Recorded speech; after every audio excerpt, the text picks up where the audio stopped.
We live in the age of life hacking, the art of accumulating tricks and skills to increase our personal productivity. And many of us have heard tips from life hackers, and many of us want to be life hackers ourselves. We're drawn to anything that promises to shortcut our work or to make our communication more accurate and efficient, or to help us remember and recall information at just the right time in life. The goal of life hacking is productivity. So we mark off little areas of our life or little behaviors, and we reduce them to certain actions that can be sped up and simplified and improved by new techniques. Around the promises of these new practices has arisen a whole industry of life hacking websites and podcasts and best-selling books, and of course, bushels and bushels of smartphone apps. Rising in the ranks of all-stars in the field of life hacking are people like Tim Ferriss, a man who willingly offers himself up as a personal guinea pig, as he calls himself. Ferriss tests an incredibly varied mix of modifications to the patterns and rituals of our everyday lives, and his books and podcasts are endlessly interesting as he discovers newer and better ways to eat and sleep and work out. Along the way, he has adopted the best of the vivid, pragmatic knowledge of the old Stoic philosophers into his own philosophy of life. But he takes the Stoics with one key modification. He intentionally leaves behind the theology of the Stoics. In the life hacking age, you can do such a thing. You can drop God out of your life equation altogether. And on the surface, decluttering the divine will lead to no noticeable loss to the bottom line of personal productivity. But this discrepancy also exposes the most toxic flaw of life hacking. We can hack away to save time and at the same time lose our way along the path of life. We grow more and more proficient with our daily routines, but we grow less and less clear of the ultimate purpose and ends of our lives inside God's creation. It's too easy to hack wonder and devotion and God-centered delight and glory right out of our lives. This is when life hacking goes wrong. Enter Benjamin Franklin. Franklin is perhaps the most famous life hacker of the 18th century. He is both a fascinating example of life hacking at its finest, and he is a prominent example of life hacking gone wrong.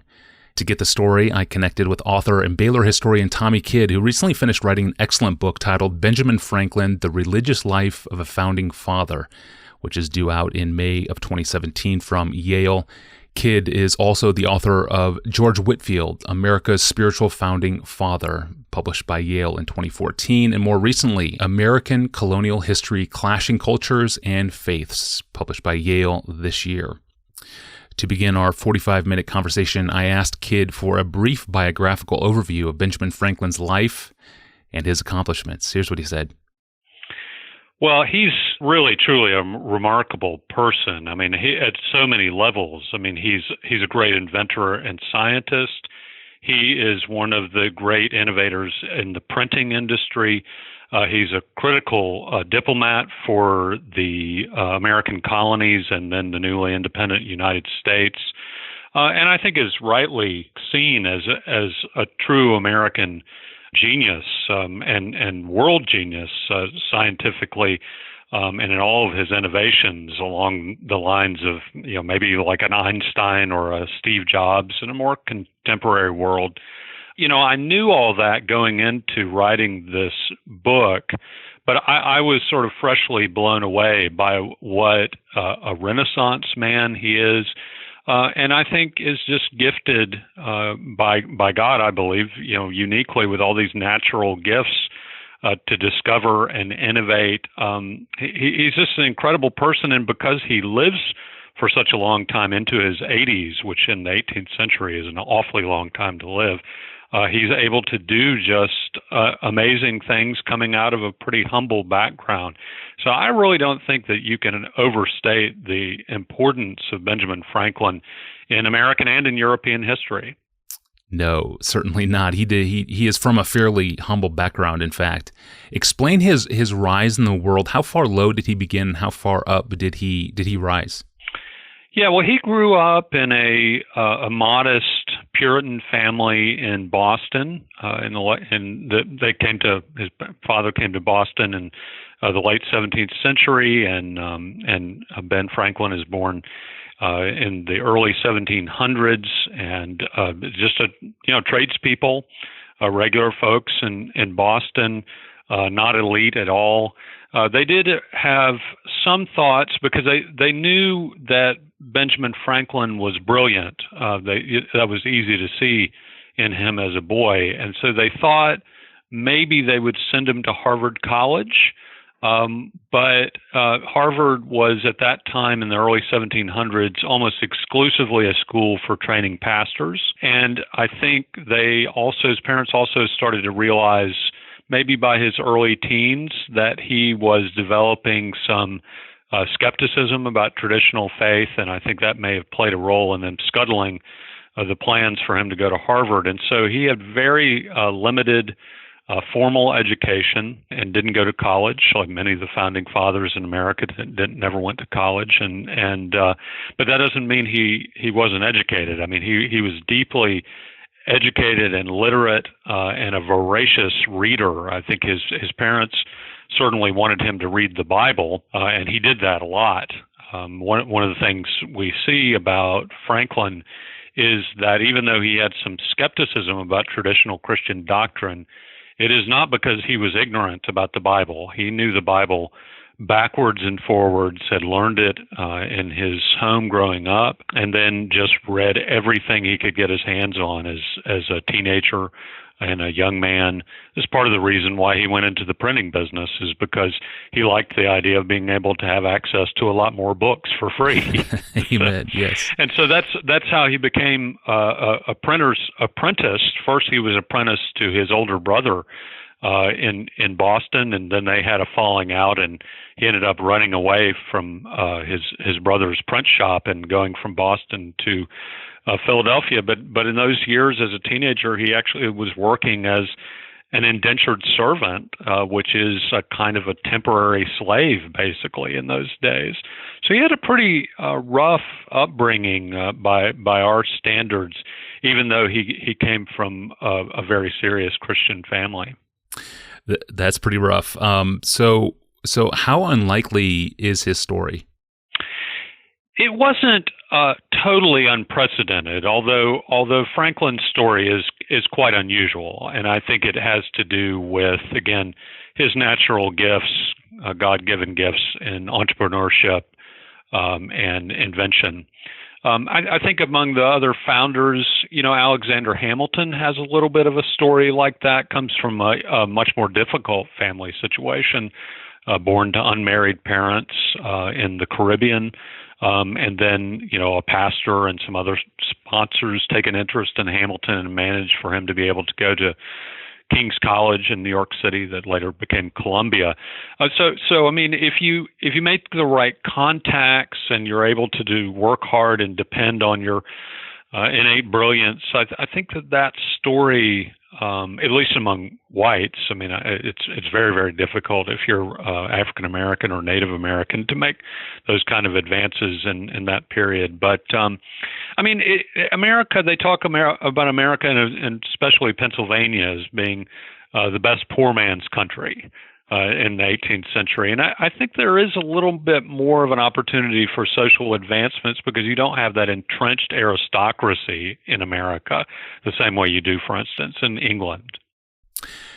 Franklin takes good advantage of his opportunities. Fast forward to the end of his life. At the time of his death, what would have been said of him? What were maybe the top 4 achievements of Franklin's lifetime?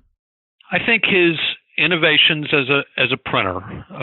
He is easily the most successful printer in America in the 1730s and 40s.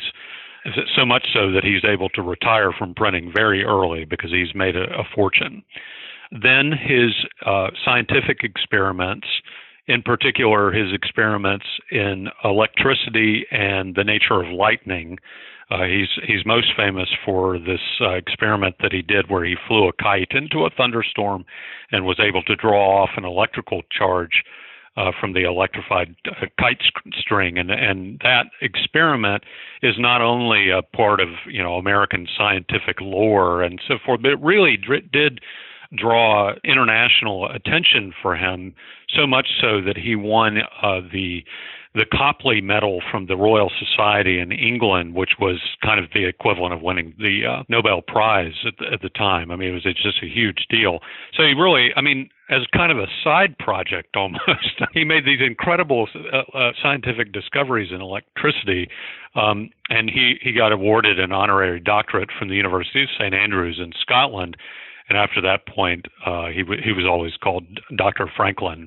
That's where that name came from. And then finally, certainly his diplomatic work.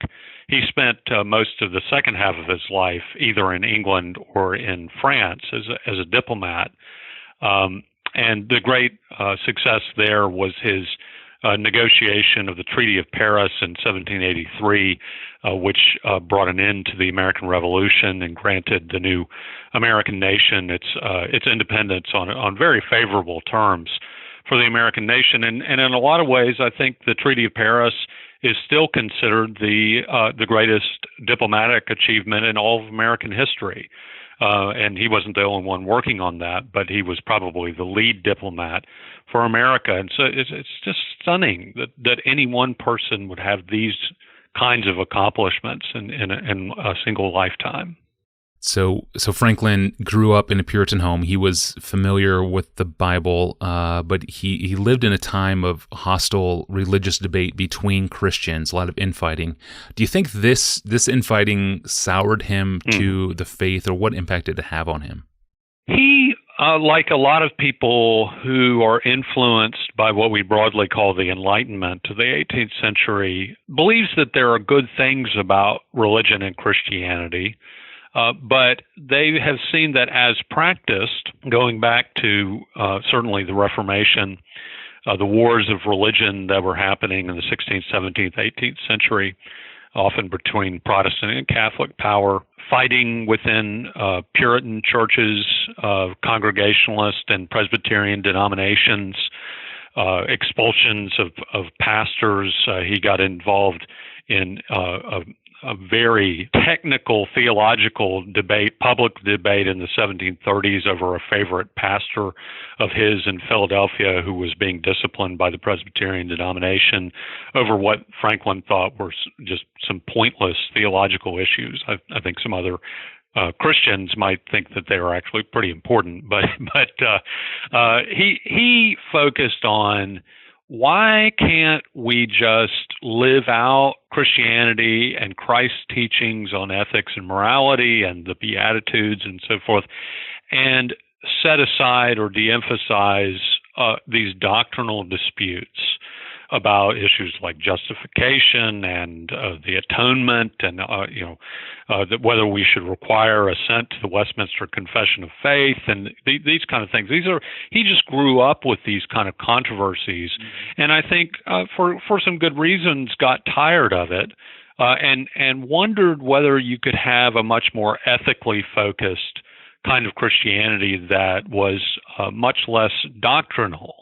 And so I think that childhood and then young adult kind of experience with those sorts of controversies and just a knowledge of history of the wars of religion helped to give him a skeptical view not only of certain doctrines but kind of doctrinalism, and thought that Christianity should go a different way. On that note, you write this quote, Franklin was a pioneer of a distinctly American kind of religion, doctrineless, moralized Christianity, end quote. I don't think as Americans we see this as our contribution to the world, but it is. I mean, how revolutionary was this in his day? Yeah, I mean, he's one of the founding fathers of this kind of religion, and I think doctrineless, moralized Christianity, if that is still Christianity, which is kind of an open question in my book,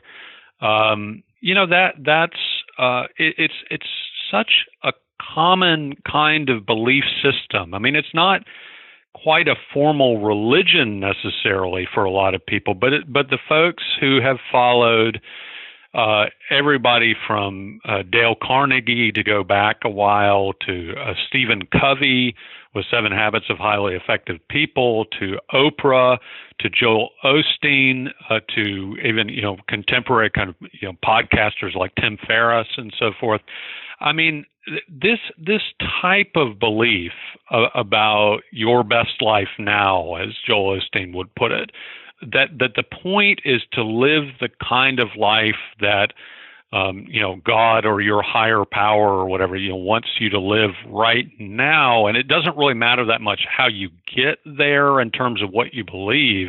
The point is the quality of your life now, and the emphasis that this is not only the right way to live, but it's the best and most effective way to live. I mean, that is so utterly common if you go back through that list of names and you think about the incredible titanic best-selling books and popular shows and podcasts and everything that this kind of philosophy has produced. And it doesn't necessarily overtly contradict Orthodox Christianity, which is one of the ways it can be, I think, pernicious. And so it is so influential, and I think that Franklin is certainly one of the founding fathers, and often explicitly. I mean, the Stephen Covey's company was called Franklin Covey. Wow! Right? Because this is explicitly drawing on the urtext of this movement, like Franklin's The Way to Wealth. Like his Father Abraham's speech, which it just gives all these proverb-sounding kind of statements, early to bed, early to rise, and so forth.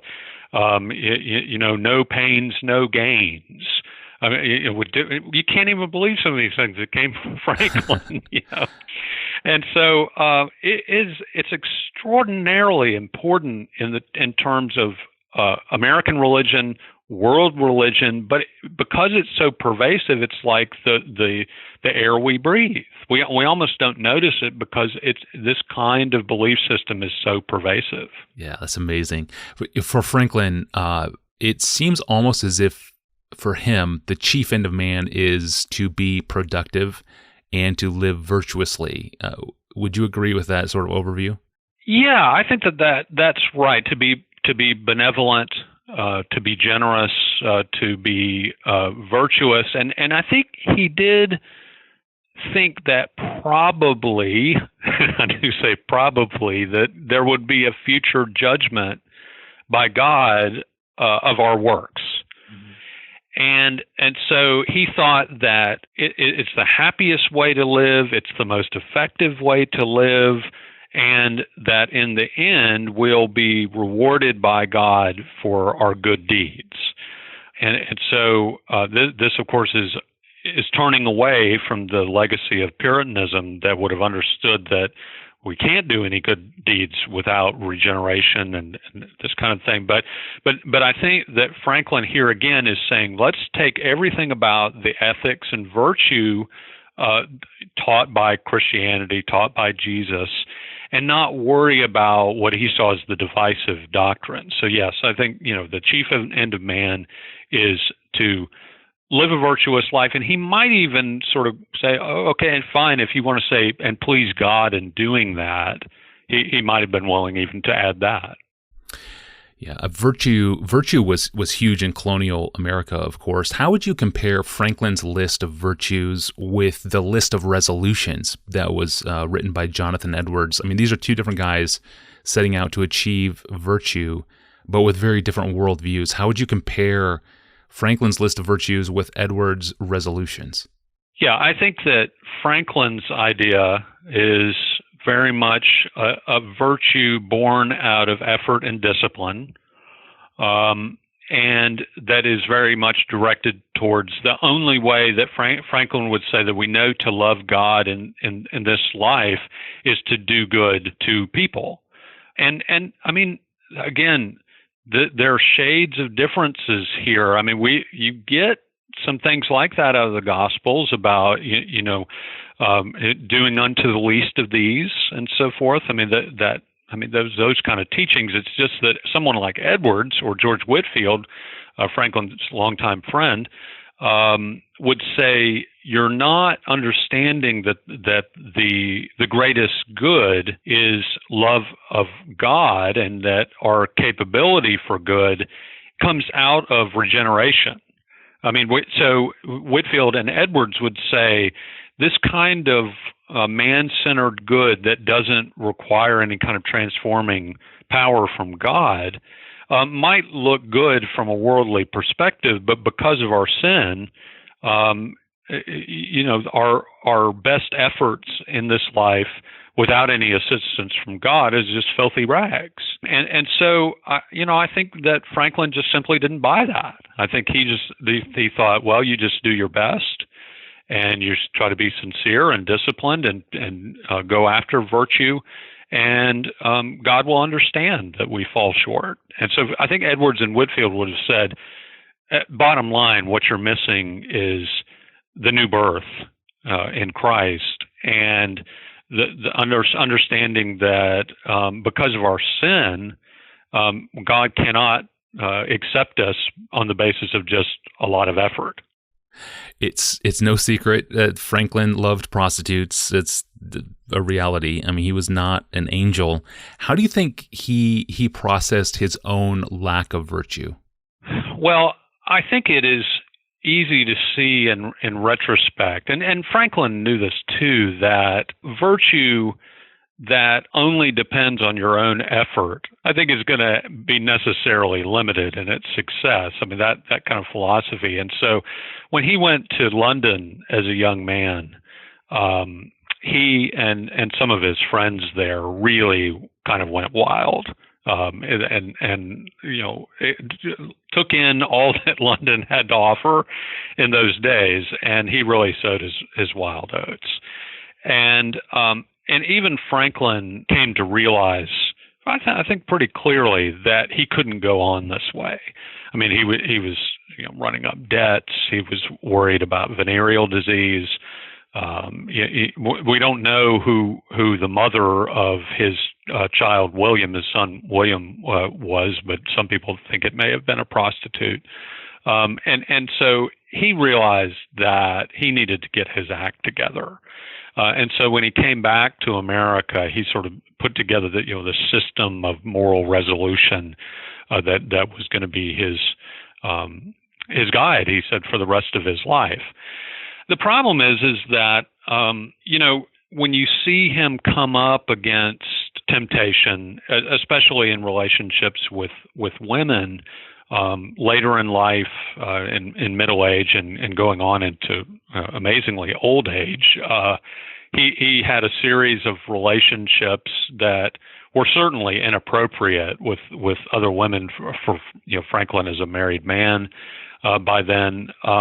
And it is conspicuous that his talk about his moral system sort of goes quiet in those years and on those topics. And, we just don't see, if it's all up to us, if it's all up to our discipline, and Franklin will say this at times, you can excuse anything.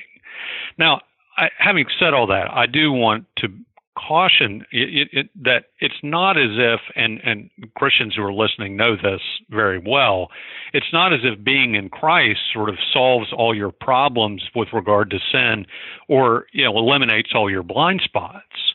And I talked about this in my biography of George Whitfield, for instance, that George Whitfield was involved in slavery and the slave trade, and he just didn't see the problem with it. We can see in retrospect that there's all kinds of immoral issues going on with the slave trade. So it's not as if I would say, if only he had been a Christian, then he would have lived in perfect holiness or something like that. Right.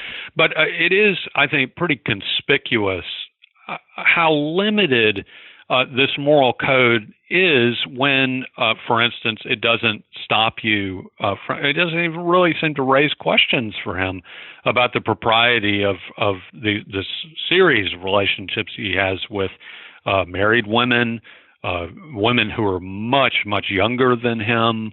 Really just pretty salacious stuff. and his moral code just doesn't seem to come into play. So it's inadequate, I think, at moments where he needed to do much better. Okay, I want to press into the pragmatics a little more. One writer said Franklin had, quote, a love for the useful, end quote. He was a hacker. Technology itself can feed pragmatism and a utilitarianism within us. Certainly, this is true in our own day. We life hack our diets and our work habits and our sleep patterns and really all of life. Everything has an app now, and we can trace the minutia of our day, every calorie, every step that we take. We can manage our calendars down to the second. But if we're not careful, life can get boiled down to everything just becomes the right technique. And when you see this in America today, how much is Ben Franklin behind this? What's his role in life hacking today?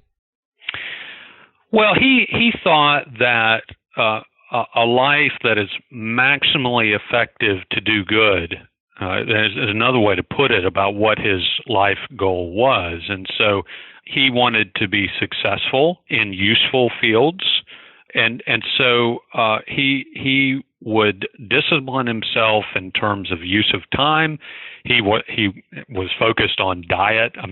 Everything you might expect out of that kind of life hacking literature, blogs and so forth today. He was interested in those kinds of issues too, because he wanted to be freed up to be the most successful, effective entrepreneur that he could be, especially as a young man. But he said that these things all need to serve benevolent goods. You need to be doing good for people and not, involved in just trashy pursuits. And so, for instance, one of the most famous instances was he had his list of the virtues, and he would keep a daily chart for some years of his life that he would say, have I been modest? Have I controlled my speech? Have I and all these and he's going down the list and checking it. Yes, I did all these things today, or no, I failed here and there. I'm not sure in that system how you account for pride, which right, yeah.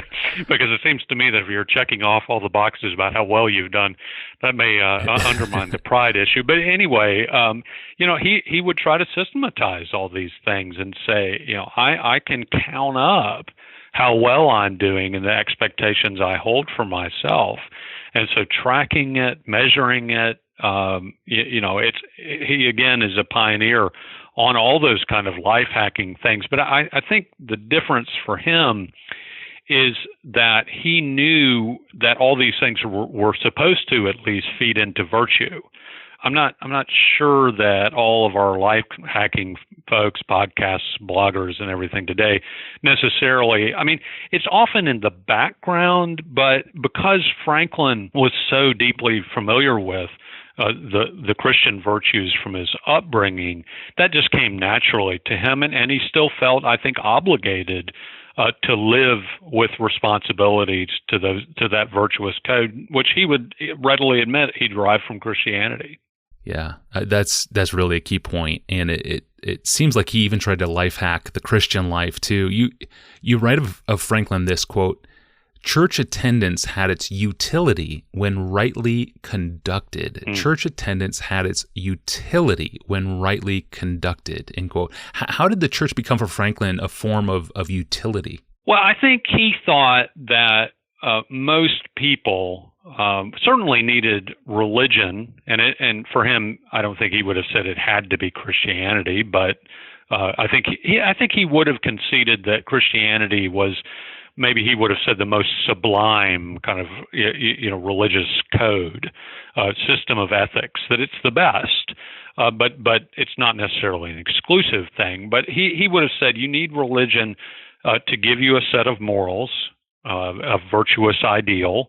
And certainly Christ is a wonderful, virtuous, ideal example for us to follow. I think he thought that churches brought accountability for ethics and virtue, that churches were a great way to live out a virtuous life because churches gave you a way to be engaged in working with the poor. Churches filled, in an era when the government performed very few social welfare functions, the churches did that. They worked on education, healthcare, all kinds of poor relief efforts. And so he was great with, especially if churches were doing those kind of things, outreach and ministering to people. Franklin loved that.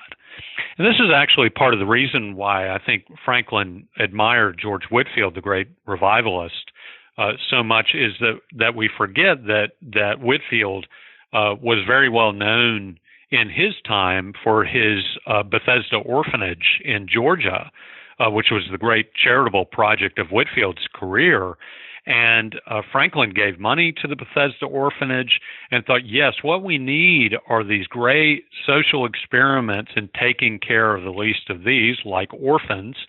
That Franklin was involved in the first hospital in Philadelphia, which in Franklin's own publicity was explicitly Christian, justified on explicitly Christian grounds. So he thought, if that's what church is about, if that's what religion is about benevolent service, then that's my kind of thing. If it's about dry doctrine and helping out the institutional church and its pastors and so forth, he's not keen on that. And so that's why he thinks churches are great, and I think he would say we need churches, but only to the extent that it's encouraging practical virtue. Yeah. His theology becomes problematic. Franklin seemed to have layers of God as kind of a distinct theology. Explain his theology proper. How would you explain it to listeners? Franklin's ideas about God are changing over his lifetime, and they're often speculative. It's not as if he has, just this one set of beliefs. He often will sort of say, well, maybe it's like this, or I have doubts about that. And so it can be very difficult to pin him down about exactly what he does believe and doesn't believe. What you're suggesting is that early in life, as a young man, he wrote a document about articles of belief, in which it's just a very strange document where he speculates about something that sounds like polytheism, that there's maybe this one great superintending God, but we don't really have any access to that God. And so that there are these sort of lesser gods who kind of represent God to us, and that maybe Jesus is sort of one of these demigods or something like that. It's weird stuff, to our perspective, and he really doesn't follow that up very much. So it's one of those things about which one of these documents should we take totally seriously. But I think the consistent thing, especially once he goes through a pretty radical phase in his teens and early 20s, and then I think he settles down and basically believes that virtue's the point of religion. There is a God that probably is like God the Father in the Bible, that Jesus has given us a supreme code of ethics to follow, that there is almost certainly an afterlife and a future judgment, and that God is somehow providentially involved with the world. And this is a difference between Franklin and some of the more radical deists. A lot of the English deists in particular said that God was like the cosmic watchmaker, that he had wound the world up and then just left, and God isn't around anymore. Franklin had a stronger view of providence than that. And Franklin even believed, especially later on in life, that prayer probably did some good, if for no other reason that it had a kind of disciplining effect on us. But this is why Franklin is the solitary figure really, who asked the Constitutional Convention in Philadelphia in 1787 to open its sessions with prayer. And it's such a strange scene. I mean, you think, well, this guy's a skeptic and a deist, and yet here he is. He proposes that the Constitutional Convention open its sessions with prayer, and it's a motion that they don't adopt. I mean, what's so amazing to me about it is that the rest of the delegates sort of say, yeah, that's complicated. Who's going to pray? Let's not worry about that. Let's just do our business here. A lot of Christian popular historians will narrate that story and say, "Oh, look how wonderful that Franklin proposed prayer," but that they don't give the rest of the story that they decided not to. and so Franklin, among the convention delegates, seems to actually believe more in prayer than most of the other people. He's strange to pin down on these kind of things.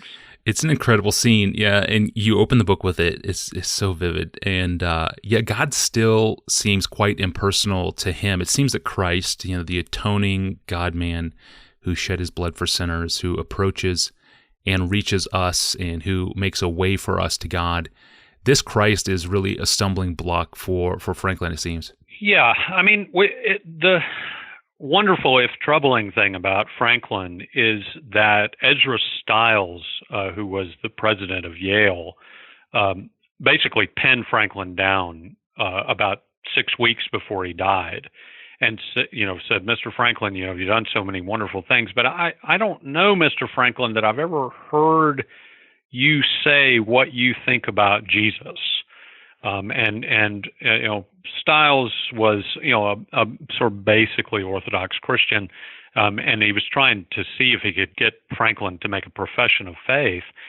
Franklin, it's standard operating procedure with Franklin. He kind of turns it into a joke. And that's another problem with pinning Franklin down, is he'll joke about anything. And so he says, I've always had doubts about the deity of Christ. I've had doubts about the deity of Christ. But then he says, I'm so old now that I might as well not worry about it, because I'm going to find out pretty soon anyway. Sure enough, several weeks later, he died, and so he found out. I think that's basically right, that he is just not sure whether he can believe the Christian tradition and the scriptures when they say that he was that Jesus was the Son of God. He's convinced that Jesus was a great moral teacher, but Savior, Messiah, Son of God, second person of the Trinity, he just isn't sure. And I think that Franklin believes, why do I have to make some kind of firm commitment on things that I'm not sure about anyway? Why don't we just, again, go back to let's live a loving, benevolent, virtuous life and let God sort out the doctrinal details. He's the sort of person who says, I'm just going to worry about what I know I can do.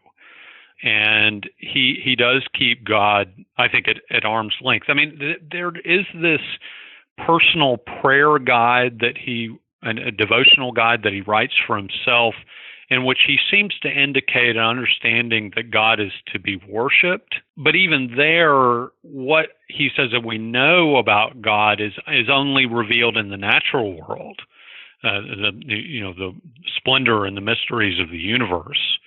And that's true. Again, I mean, these are things that you can find some support for in Scripture. But as far as revealed knowledge about God, I think Franklin would say, I just don't know how much of the Bible I can believe, and so why don't I just stick to this worldly, practical, utilitarian, moral responsibilities and let others worry about doctrinal issues? And so there again is where the doctrinalist Christianity comes in, and whether that's an oxymoron right from the get-go, I think it is, but he thought that this is sort of the new enlightened kind of form of Christianity that he hoped would take root, and in some ways in American pop culture, when global pop culture, it certainly has. I think for Reformed and evangelical Christians, though, of course, they'll say that, I mean, we have to worship God in spirit and truth. For the things, of course, that are revealed in the natural world, but that are revealed in Scripture. and that true goodness can't be lived out without God's power and regenerating work in our lives. And so that's where I think that I think that a lot of Christians reading my book are going to say, yeah, I mean, in this worldly sense and just the natural order of things, this guy lived an admirable, in many ways, remarkable, successful life, but he may have missed the biggest point of all, which is a saving relationship with Jesus Christ. Yeah, that's tragic. His friend George Whitfield certainly saw the glory of Christ and spent his life proclaiming that glory. What do we know of Whitfield's attempts to reach Franklin with the gospel? They had an amazing relationship because here they are. I mean, Whitfield, by the time he meets Franklin in the late 1730s, Whitfield has already become easily the most famous pastor, preacher in the British and American world. And Franklin really, as they say, he hitched his wagon to Whitfield's star, right? I mean, because he said, this guy is unlike anything I've ever seen, and I can make a lot of money off of this. So Franklin is publishing all of Whitfield's journals and sermons, and Franklin publishes anti-Whitfield stuff too. And it's a big part of the reason why Franklin is able to retire early, is because, I mean, he made so much money off of Whitfield. But in that business relationship, then they became friends. And so there were just amazing letters that they would write back and forth to each other. And Franklin, he made clear to Whitfield that he appreciated his charitable work and all this, but that he didn't believe in Christ the way that Whitfield said people needed to. And so Whitfield would talk very frankly, write very frankly to Ben about this, and my favorite letter between them is a letter that Whitfield wrote to him in the 1750s. Now Franklin has become as famous as Whitfield is because of Franklin's scientific experiments, and Whitfield says to him, Mr. Franklin, I see that you've made all this wonderful progress in the mysteries of science and electricity. Now, he said, I implore you to study the mysteries of the new birth. Beautiful. That's beautiful. And Franklin's just always like, yeah, I knew that's what you were going to say to me. And he never goes over the line of faith. And Franklin writes poignantly in his biography, his autobiography, that Mr. Whitfield would often pray for my conversion, but he never had the pleasure of believing that those prayers were answered. Whitfield dies about 20 years before Franklin does, and so the autobiography comes out after Whitfield's death. And so, but even after that, even after Whitfield's death, I mean, Franklin would go out of his way to talk about how much he admired, and not just admired, but loved Whitfield as a friend. And so I think it's a wonderful example of somebody, Whitfield, who is a strong believer, obviously, and the greatest preacher of his time, who is able to maintain this kind of sweet friendship with a non-believer like Franklin, and not push him away, but also to be transparent with him about his faith.